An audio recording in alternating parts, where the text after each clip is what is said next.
Tapos ang sabi po niya, nag-hi siya, tapos nagpapa-unlock po siya sa akin pero hindi po ako nag-reply sa kanya.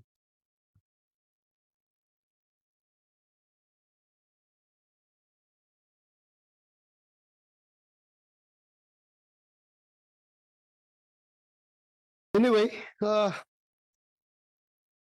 I think it is not totally, that incident is not totally germane to this investigation, but still, since may leakage, ang subject natin dito sa investigation is PDEA leaks, yung mga leakage. So it's tama lang rin na ma-take up natin yan. Dahil nga, ito, pati yung denial ng yung appointment ay nakapost sa social media. Ano nangyari yun? Siguro po, in our effort to really reform, I think marami pong tinamaan, sir, kasi baka napalipat-lipat sila, so nagagalit sila. Ay maaari pong may ano niya, may nag-leak nung ano, kasi I cannot deny it, it was already access from the internet. Yung tungkol po ito sa to my appointment. But of course, I think you would believe me. Kaya po sinasabi ko na ang bobo ng lawyer niya. Imagine ako, hindi ako maging qualified sa civil service. My God, I have 2 masters. At saka yung pong civil service ko, mas mataas, I think, mas mataas sa kanilang lahat, not even to the lawyers there, kaya kiniintriga nila yon. Okay. Anyway,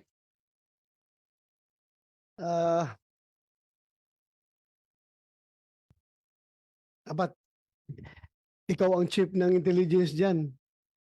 Nakasalalay sa'yo yung mga leakage na yan.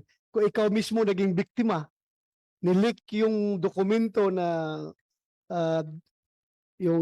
declining your appointment ay hindi maganda. Di ba? So, marami pa kayong gagawing trabaho dyan. Magtrabaho kayo ng gusto para maiwasan yung mga leaks na yan. So, thank you for that. This is a working lunch, ha? Baka kung may pagkain na kayo, you can please take your lunch. Your You're raising your hand. Your Honor.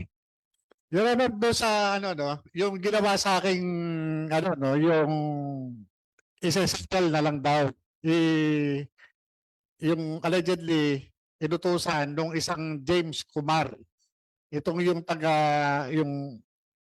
yung alam ko taga Napolcom to, itong Picoy na ito Na yun nga no, wag na raw ako magsasalita. Wag na ako atin ngayong May 7. Sila na ang bahala. Kung ano raw ang gusto ko. Nagtataka lang ako, bakit sila gagawa ng ganito? Bakit sila gagawa ng move na kinakailangan ako ay kausapin, puntahan sa bahay at sabihin na gusto akong makausap nung James Kumar. Kung ano man daw ang kailangan ko, handa nilang ibigay. Patungkol po dito po doon sa hindi natuloy na operation na itinatanggi nitong PIDEA. Ako naiintindihan ko po yung mga taga-PIDEA kung bakit ganon sila kagigil na itanggi itong mga dokumento na ito. Anyway, next hearing, we are in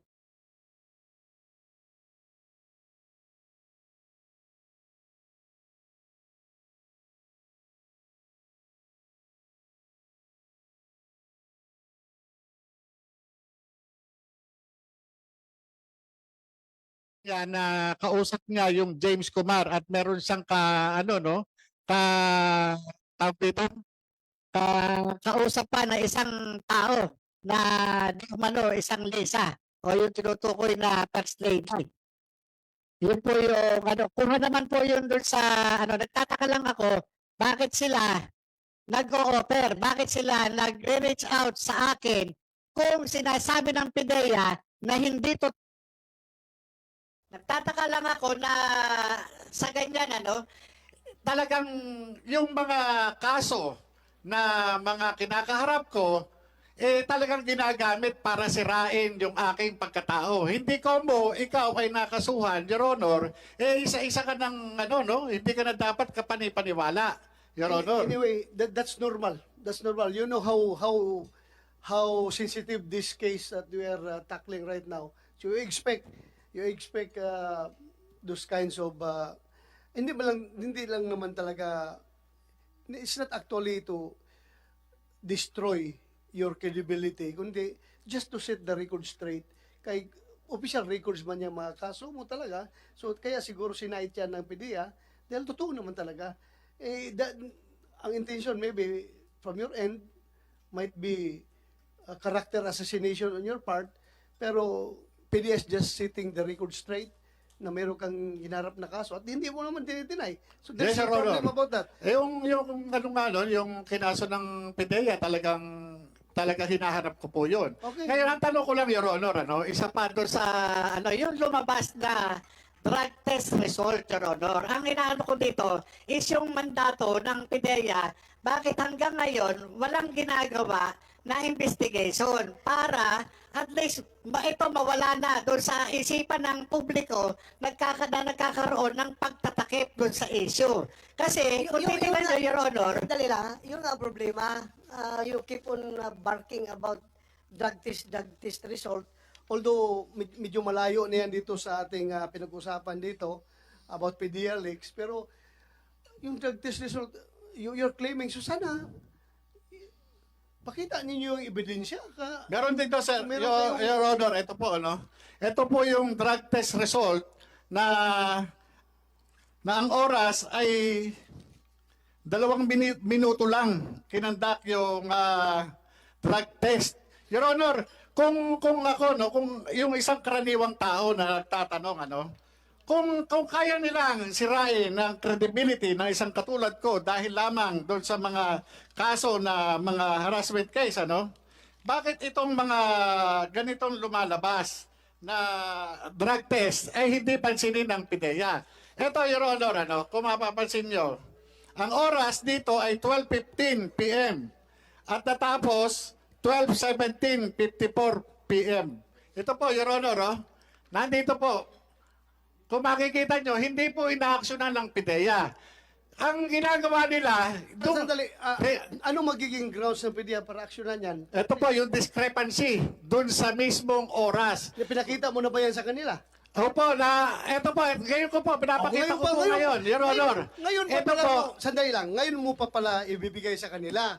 Tapos you are blaming them na hindi inaksyonan. Provide this committee, bigay sa PDEA para mag-aksyonan nila. Your Honor, Mag-imbestiga. naipalabas na po ito sa news. Yan ang mahirap sa inyo. Post ng post sa social media, tapos i-blame natin yung mga tao na hindi kumilos, na hindi naman namin trabaho, hindi pa trabaho ng PDEA, hindi ko trabaho na mag-monitor sa mga pinupost ng kung sinong magpo-post dyan. So you provide the evidence para we can work on it. Ganun dapat. Di ba? Yes, Your Honor. Ito, sir, Your Honor, related ito dun sa confidential information na lumabas. Kung yung confidential information, hindi nga nila inintindi. Hindi nila inintindi, Your Honor. Ito pa na nagdudumilat na drug test result na ito talagang hayagan na talagang nanatala. Kaninong drug test result yan? Kaninong drug test result? Kay kay President Bongbong Marcos nung siya po ay kandidato pa. Kailan niyang ginawa? Nandiyan po yung pecha, Your Honor. Doon sa So ngayon, tinatanong mo, tinatanong ko, Your Honor, kung bakit hindi naipatawag ng PDEA yung drug testing facility na nag-conduct ng drug test na yan. bakit ipatawag ng PDEA? Meron po silang authority, Your Honor. Kaya nga, bakit nila ipatawag? Kasama Bakit po nila rin ipatawag? sa mandato ng PDEA. Sandali lang, Your Honor. sagot ka. Bakit nila ipatawag? Yes, sir? Bakit nila ipatawag?